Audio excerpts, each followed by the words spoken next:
توشہ خانہ کیس میں chairman P T I کو سزا دینے والے جج کو OSD بنا دیا گیا۔ ایڈیشنل سیشن جج ہمایوں دلاور کو اسلام آباد ہائی کورٹ رپورٹ کرنے کی ہدایت کر دی گئی۔ جج ہمایوں دلاور نے 18 اگست کو چیف جسٹس کو خط لکھ کر خود کو درپیش سیکیورٹی خدشات سے آگاہ کیا تھا۔ جوڈیشل کمپلیکس یا ہائی کورٹ میں پوسٹنگ کی درخواست کی تھی۔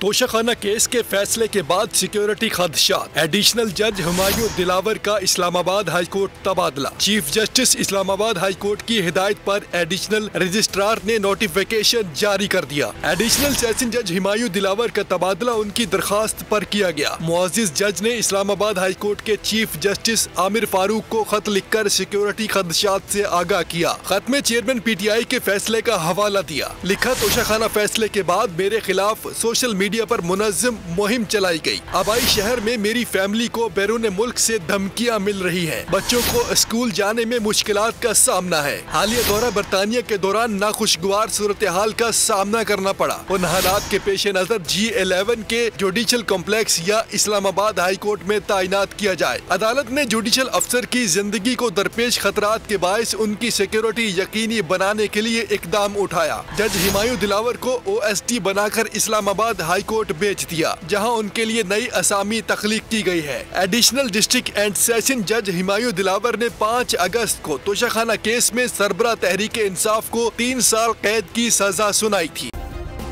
سبسکرائب کریں اور بیل دبائیں تاکہ کوئی خبر رہ نہ جائے۔